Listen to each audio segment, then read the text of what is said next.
So hold on, let me get this straight. One video in and I'm dead for 10 months. Hibernation, everybody.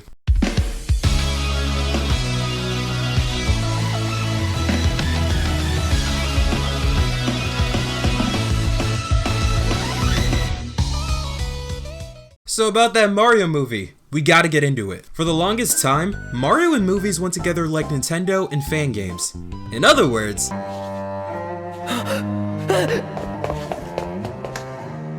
so it was quite clear as to why the folks at Nintendo shuddered at the idea of doing any more live-action film adaptations of their properties for a really long time. Until they picked up the ball again with Detective Pikachu in 2019, that is, which was pretty cool but didn't leave that much of an impression on me. Then this movie got announced, and there's been a lot of talk about this film regarding all the trailers, voice acting, visuals, etc. Some good, some bad. Me? After the second official trailer of this film, which I believe is the one where Toad is walking Mario through the Mushroom Kingdom, I no longer paid attention to any of the promotional marketing leading up to the release of the film, nor have I watched any of the following trailers afterwards. For two reasons. One, because I wanted to go in blind, and two, I didn't need to see anything else.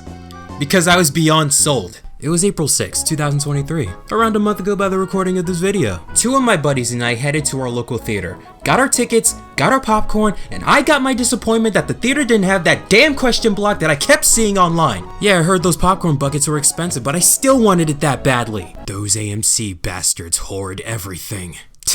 No, I'm playing. Anyway, after almost being late for the movie since one of my buddies just had to wait for his chicken tenders, we all sat down in the theater. Seconds before the film began, I was just praying that the film would at the very least be a lot of fun. And after seeing the film, what's the verdict? Well, I gotta say, this movie was fantastic! It blew all of my expectations out of the stratosphere and still managed to surprise me on so many levels. There's so much I want to talk about, starting with the plot. Did I mention this review's gonna have spoilers?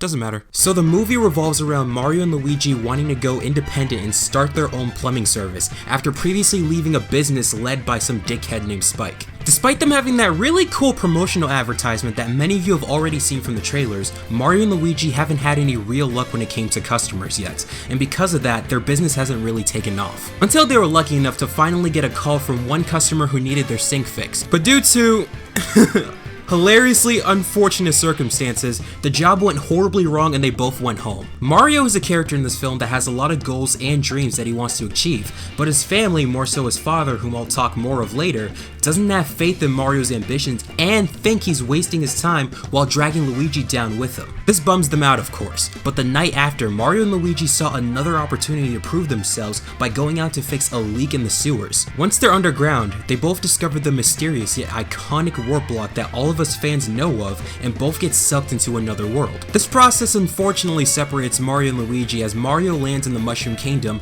and Luigi lands in what the movie calls the Dark Lands, which is pretty much where Bowser is. Mario meets Princess Peach, who's a queen that wants to ensure the safety of her own kingdom from Bowser and his army, who happens to hold Luigi hostage. At that point, since Mario and Peach's goals pretty much align, they set out on an adventure to not only save Luigi, but defeat Bowser. If there's one thing I could say about the story is that it's very true to the Mario games. It's straight to the point and doesn't try to do anything else. A very simple story with a very simple goal. Now, a lot of critics weren't too happy with this choice of storytelling and even criticized the film for not having a deeper narrative. So much to where people would over-exaggerate their criticisms to the point of being dishonest by saying this film has no story when that is objectively incorrect. And while I can understand the notion of wanting more out of the plot of this film for the sake of quality, the thing is, I went back and checked every single official trailer that Illumination released on their YouTube channel and the Super Mario Bros. Movie Twitter account. If there was one thing that was highlighted the least in all of the promotional trailers for this film, it was the story. What was in the forefront of all the trailers, a majority if not the entire time, was the action, adventure, and fan service aspects. If you're someone who went into this movie still looking for a deep story of any kind, you kinda set yourself up for disappointment. And sorry to say, that's not really the fault of the film. And personally, I like this approach to storytelling because it works towards the movie's benefit. Once the initial story was established, the movie became very fast-paced and there was rarely a dull moment. And because of that, there was more time and attention given to world building. When it came to voice acting, I was just like everyone else once the cast of this film was revealed for the first time. The idea of Chris Pratt voicing Mario and not Charles Martinet was concerning to me initially, because Chris Pratt would be one of the last people I would even think of associating their voice voice with Mario.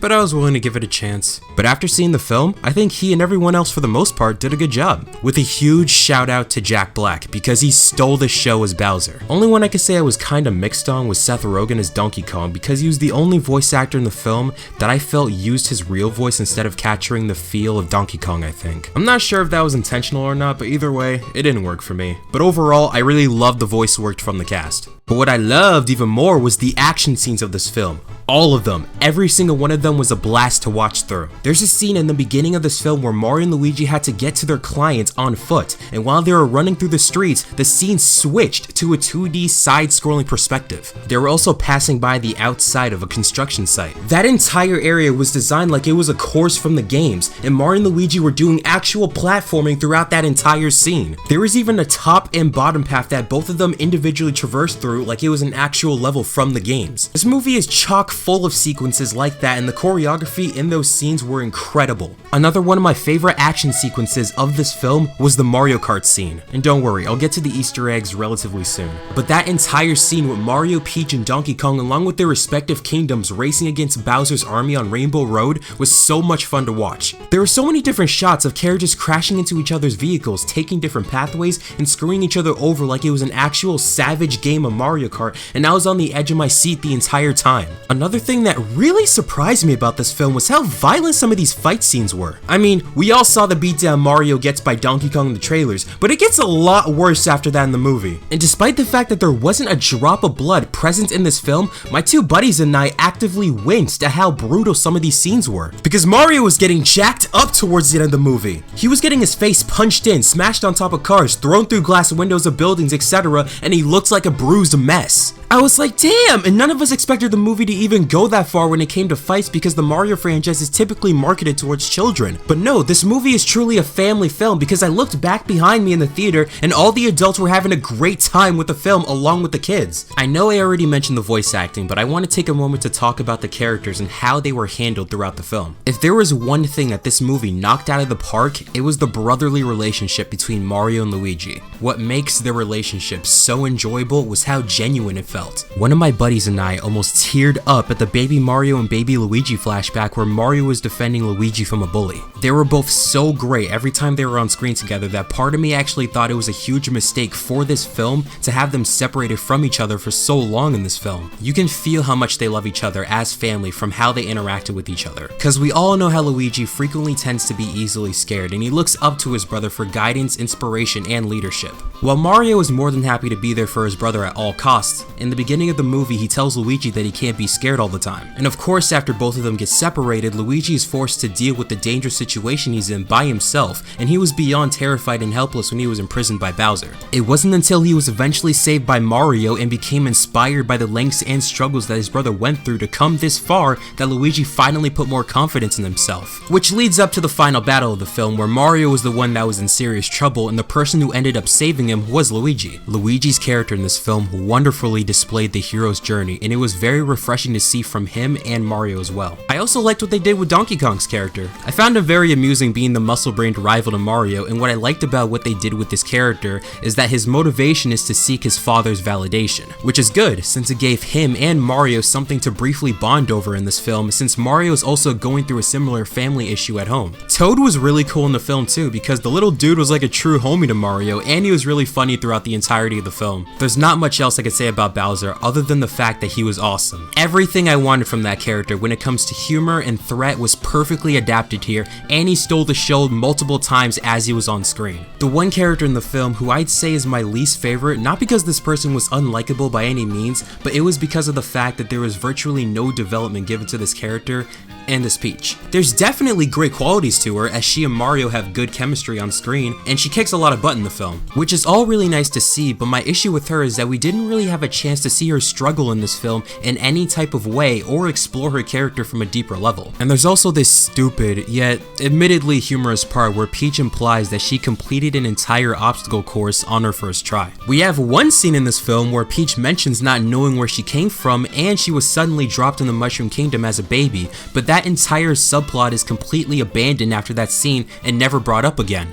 Maybe in the inevitable sequel, who knows. But either way, Peach's presence in this film was really fun, and seeing her leadership skills and being the voice of reason was really nice. I just found her character harder to connect to compared to everyone else. But I kept this waiting long enough. To let you all know, I've been a Mario fan since the earliest years of my life. I can't even recall a single memory of my life where I didn't know of Mario's existence. I had a Nintendo 64, a Nintendo DS, and a Nintendo Wii, and played so many of the games back in the day. And even though I consider Sonic the Hedgehog to be the franchise that's closest to my heart, Mario still made a huge impact in my life when it came to gaming. With that being said, guys, the references in this film were amazing. This entire movie is exploding with so many Easter eggs of Mario's history and even some of Nintendo's in general. I already had a great feeling about this film once we noticed the name of the restaurant that the movie starts in is called Punch-Out Pizza. But because I wanted to temper my expectations, I just assumed that we were only going to get sprinkles of references throughout the film. But no, it almost never stopped. My buddies and I found ourselves pointing out all the references in the film going, there it is, there it is, there it is! And we were just having a freaking blast. There were references to Duck Hunt, Pikmin, and my eyes widened when it showed Mario in his room playing his NES and the game he was playing was Kid Icarus. Kid Icarus! Yeah, remember that? Cause Nintendo sure doesn't. No, I'm just kidding. Please bring that back, Nintendo. Same with F-Zero. And dude, you should have seen our reaction when they played the DK rap song once Donkey Kong got on screen. We giggled like children. When I say this movie is very in line with the games, it seriously is to a T. The question mark block plays a significant role in the movie as they do help Mario get through a lot of dire situations in this film, and they work exactly as they do in the games. When the characters in the film get injured after using a power-up, they lose it, which was cool to see them acknowledge. When Luigi first gets dropped into the Darklands by himself and he's looking around with his flashlight on, looking as scared as he can be and so desperate to find Mario, it was clear to me that the folks behind this film love Luigi's Mansion. When Mario and crew went to get vehicles to go after Bowser, the process of building those vehicles is the exact same customization process as in the actual Mario Kart games when the player selects the type of carts for their character before beginning a race. And speaking of that beautiful Rainbow Road Mario Kart sequence, they even brought in the blue shell from the last Koopa in the most savage way possible to screw over Mario and crew towards the end. Admittedly, it doesn't take much to spook me in video games, and there's a scene in this film where Mario and Donkey Kong were sinking underwater. And I've seen this scenario in movies and TV shows too many times. With the way that the scene was panning itself out, I was expecting some sort of sea creature to appear. What I didn't expect was to get jump scared so hard to the point where I almost dropped my popcorn on the ground at the sight of Mario and DK getting eaten up by the eel from Dire Dire Docks in Mario 64. The exact same reaction I had when I was younger playing Super Mario 64 on the DS for the first time. And when I did that, me and my buddy right next to me were in tears. There were just so many fantastic homages to the Mario games, and in my head solidified the fact that not only the folks behind this movie care about the source material so much, but are actual huge fans of the Mario franchise as well. And what made this experience even better was this entire film's musical score. Outside of a few 80s rock songs that are in this film, this entire film's soundtrack composed by Brian Tyler from beginning to end was fantastic. It has so many amazing remixes and nods of iconic themes from all across the Mario games, and it heightened my experience watching the film. Even the ending theme they used in the credits of the movie was awesome. It was just a fantastic soundtrack all around. You can tell Brian Tyler had a love for the series as well by the passion alone. To sum up my overall thoughts on this film, sometimes there's that feeling you get when certain things in your life just aren't working out, and you start watching a movie and all the problems that's going on in your life right now suddenly don't matter. You escape and invest yourself so much into another world where all the negativity temporarily vanishes, and you're able to just enjoy yourself, relax, and have fun with others. And once the movie finishes, you walk out of the theater with a new sense of hope of being able to emerge victorious in whatever obstacle life has for you tomorrow or into the future. There's only one other movie I've seen in my life that did this for me, and that was Avengers Endgame. And I'm happy to say that the Super Mario Bros. Movie 100% did this for me too. I was sitting in the theater having the stupidest smile on my face throughout the entire runtime of this film. As a Mario fan myself, I couldn't be happier knowing that this film was clearly in the hands of those who cared so much about wanting to make this film a really special experience for the fans, and it made me want to go back home and play through all my Mario games again. As corny as this sounds, this movie was a magical experience, and I'm glad I saw it. I'm even purchasing the Blu-ray DVD for this film, and I usually don't do that for any movie at all. So I'll end it off with this. films. I just hope so many other video game movies in the future follow the path of this film, because there's so many other gaming franchises I'd kill to see quality movies out of, such as The Legend of Zelda, Metroid, F-Zero, Mega Man, Jet Set Radio, Shantae, and so much more. Just like the 90s, it seems like the two top dog mascots of gaming are leading the way to a new era, this time for film, and I'm all for it. But anyway, thank you for watching and have a good rest of your day.